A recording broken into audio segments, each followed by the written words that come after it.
So hello everyone, I'm here to play a video about nativist theory and Noam Chomsky theory of language acquisition. So here's the video, a short video clip about the theory. So please watch. The topic for today is nativist theory, Noam Chomsky theory of language acquisition. Let's start. Nativist theory. Noam Chomsky 1957 proposes that children are born with an instinctual drive for language learning, which he calls the language acquisition device man. He argued that even if a child is not educated in their country's language, so long as they grow in a normal environment, they will still devise a system of verbal communication. Therefore, there must be an innate biological component to language acquisition. Language acquisition device. Chomsky suggests that the language acquisition device LAD must be located somewhere in the brain, serving as an encoder that provides us with a baseline understanding of grammatical structure. As children learn new words, they are able to incorporate them into the words of language independently. Chomsky argues that this independent building of language is evidence that language acquisition is biological and not purely a product of being taught or copying caregivers. Chomsky suggested that the language of universal grammar, the basic shared grammar that all human languages share. So the video that you see is about the theory of nativists in Noam Chomsky. So this theory also that indicates the idea that language is simply learned through imitation and reinforcement. So he argues that the humans are born with innate ability to acquire the language. Is also a support the key concept of the theory of a language is language acquisition device that this theory also or a concept is a built-in system that that the brain that allows children to learn language naturally and rapidly. And the next one is a compelling points of universal grammar that which suggests that all humans language are shared the common structure, proving that language is not just about the cultural construct, but an inherent human ability. So, inherent ability of a humans. So next one is a probability of stimulus.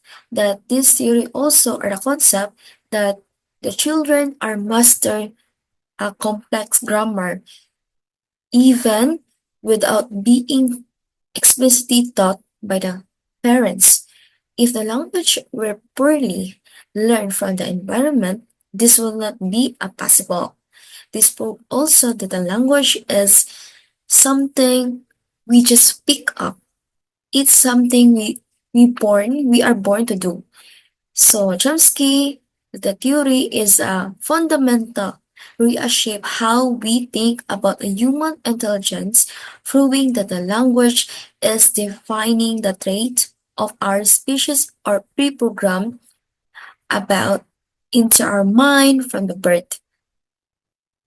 It's a wired into us from the birth. And understanding the language is not just a being taught. That's all. Thank you. There are some basic theories advanced to describe how language is acquired, learned, and taught. The behaviorist theory, mentalist theory or innatism, rationalist theory, otherwise called cognitive theory, and interactionism are some of these theories. In this session, let's talk about the cognitive theory, or also known as the rationalist theory of language acquisition. The cognitive theory. The Swiss psychologist Jean Piaget placed the acquisition of language within the context of a child's mental or cognitive development.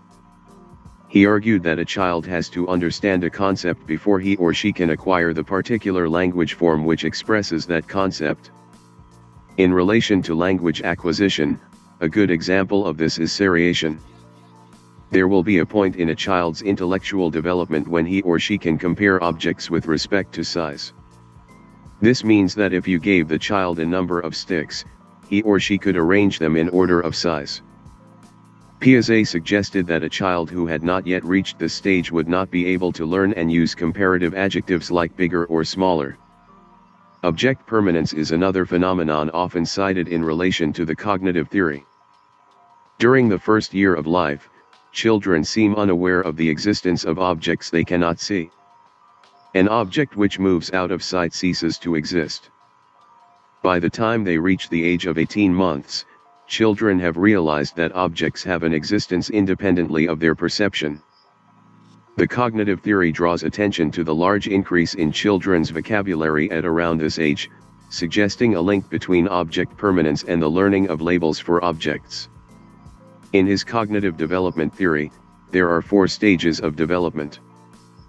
Namely, the sensoromotor stage from birth through ages 18 to 24 months, the preoperational stage from toddlerhood 18 to 24 months through early childhood at age 7, the concrete operational stage from ages 7 to 11, and the formal operational stage from adolescence through adulthood. Limitations of the cognitive theory.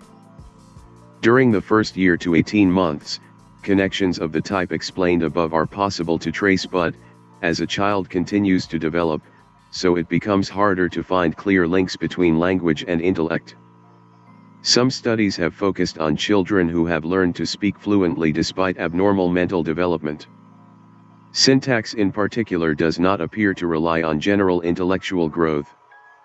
The cognitive theory of language acquisition. The cognitivist approach is a learning theory that emphasizes the importance of internal mental processes in learning. Unlike behaviorism, which focuses on external actions and stimuli, cognitivism considers how learners process, store, and retrieve information to construct knowledge. It helps learning because cognitivism seriously influenced teaching strategies by prioritizing understanding over memorizations, such as scaffolding and guided discovery, graphic organizers, and mind maps, and lastly, feedback mechanism. In short, cognitivism has transformed education by focusing on how learners process information, promoting critical engagement and comprehension, and preparing them for complex problem solving. Interactionist theory.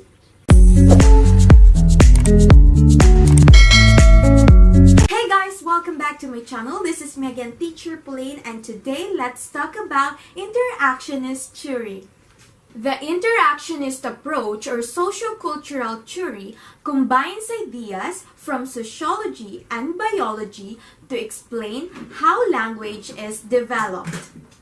According to this theory, children learn language out of the desire to communicate with the world around them. The innate learning ability of children plus the environment in which they develop equals language development. Language emerges from and is dependent upon social interaction. The interactionist approach claims that if our language ability develops out of a desire to communicate, then language is dependent upon whom we want to communicate with. This means the environment you grow up in will heavily affect how well and how quickly you learn to talk. For example, infants being raised by only their mother are more likely to learn the word mama and less likely to develop dada. Among the first words we learn are ways to demand attention or food.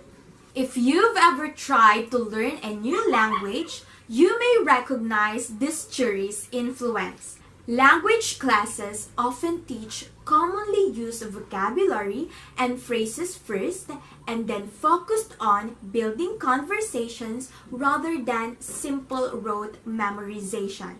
Even when we expand our vocabularies in our native language, we remember the words we use the most. Thank you for listening. For more related videos about this topic, don't forget to subscribe to my channel. Bye!